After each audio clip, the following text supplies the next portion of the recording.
Estudo Bíblico Neemias 4, versos 1 a 6.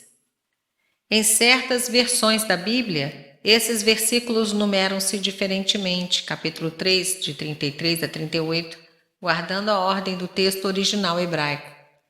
Verso 2. Essa série de perguntas expressa a zombaria de Sambalate.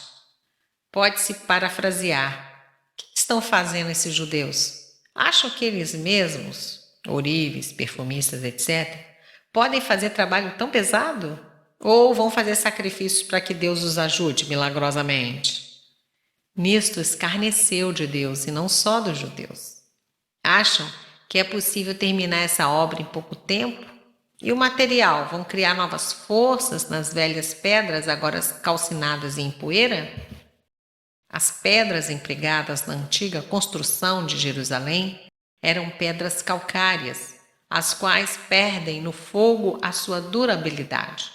As pedras dos antigos muros eram, portanto, quase poeira, inúteis para os novos muros. O propósito do escárnio era interromper o trabalho. Verso 3. O Amonita. Amon já não existia mais como nação. Já eram cumpridas as profecias de Ezequiel a seu respeito. Ezequiel 25:3. Só havia elementos esparsos da antiga nação, ocupando pequenas partes do território de Judá, abandonado durante o cativeiro. Amon constava como uma pequena subprovíncia dos persas. Versos 4 e 5. Perante a zombaria da oposição, Neemias orou ao Senhor. Essa é a primeira de 3 orações imprecatórias. Capítulo 6, verso 14 e 13, verso 29. Uma oração imprecatória é aquela que amaldiçoa um inimigo. Por exemplo, Salmo 79, 12, 94, de 1 a 3 e 137, de 7 a 9. Nota homilética. Quando somos desprezados, versos 4 a 6. É bom tomar cuidado de não o merecer. 1 Pedro 2,15 e 3,14. É necessário 1. Orar, 2. Confiar, 3. Trabalhar. A oposição será derrotada com 1. Ânimo pronto para trabalhar, verso 6. 2. Coração aberto para orar, verso 9. E 3. Olhos atentos para vigiar, verso 9. Verso 7. Os arábios, os amonitas e os asdoditas. Os árabes eram liderados por Gesem e os amonitas por Tobias, capítulo 2, verso 19. Os asdoditas, que pertenciam ao povo filisteu, foram provavelmente facilmente incitados por Sambalate a que lutassem contra seus velhos inimigos, os judeus. Compare-se a profecia de Ezequiel 25, versos 15 a 17. Verso 8. Tornava-se óbvio agora que seria necessário mais que o ridículo, verso 2, para interromper o trabalho. Por isso planejaram atacar, como em Esdras 4, 23, de mão armada. Mas o ataque tinha de ser secreto por causa do decreto favorável de Artaxerxes. Verso 10. Disse Judá. Isso é, os judeus pensavam consigo mesmos.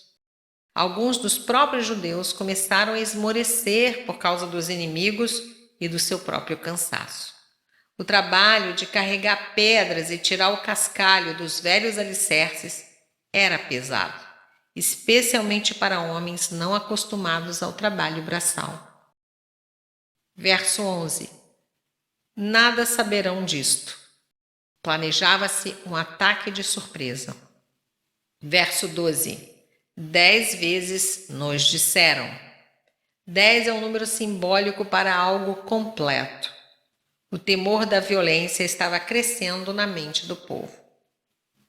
Verso 13. A primeira providência de Neemias foi colocar guardas adicionais nos pontos mais vulneráveis. Ele, os judeus e suas famílias dentro da cidade. Ele os colocou em espaços abertos por trás do muro e os supriu de armas para que protegessem suas famílias e também a cidade. Verso 14. A confiança do povo de Deus não reside nas armas, mas no Senhor, sua fortaleza. Salmo 20, verso 7, 147, de 10 a 11. Verso 15. Deus tinha frustrado o desígnio deles.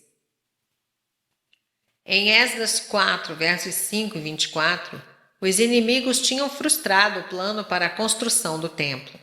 Agora Deus retribuía à altura, frustrando os planos deles de pararem a edificação. Voltamos todos nós ao muro. Neemias reagiu com êxito à maré de desânimo, adicionando guardas e exortando o povo. Verso 16. Os armamentos já mencionados, verso 13, são suplementados aqui com escudos e couraças. Verso 17. Os carregadores tinham uma das mãos livre para carregar uma arma, que podia ser algo como uma pedra para ser lançada. Verso 18. Os edificadores, cada um trazia sua espada. Os edificadores precisavam ter as duas mãos livres para o serviço, por isso traziam uma espada à cinta. A trombeta ou chofar tinha inúmeras funções no Antigo Testamento. Aqui, como em Juízes 3:27, a trombeta servia para dar ordens militares às tropas. Verso 22. Cada um fique em Jerusalém. Ao que parece, nem todos os trabalhadores ficavam na cidade à noite. Voltar para suas aldeias, além de tomar tempo valioso, deixava também a cidade exposta aos ataques noturnos. Verso 23. Neemias, seus servos e a guarda pessoal persa davam exemplo de vigilância.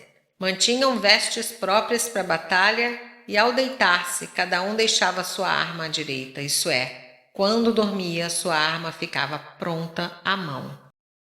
Nota: Sambalate, o grande perturbador. Homens e mulheres de Deus na sua caminhada se deparam com perturbadores que atormentam e fazem todo o possível para impedirem o progresso do reino de Deus. Sambalate era o grande nome da lista dos que incomodaram Neemias na execução de seu projeto de reconstruir os muros. Tão rápido quanto os muros de Jerusalém começaram a ser reerguidos em volta da cidade, Sambalate começou a agir. Ele primeiramente tentou impedir as obras de reconstrução, zombando e ridicularizando os judeus. Como isso não surtiu efeito, sendo ele um líder capaz, embora mau, reorganizou suas estratégias. Sua nova tática foi criar medo, ciladas e manobras políticas. Precisamos aprender lições valiosas com a postura de Neemias frente à oposição de Sambalate. 1. Esteja preparado para as perturbações. 2. Não permita que seu projeto deixe de andar por causa delas. 3. Confie em Deus para que Ele proteja você e sua reputação. E 4. Mantenha suas mãos no arado e não olhe para trás.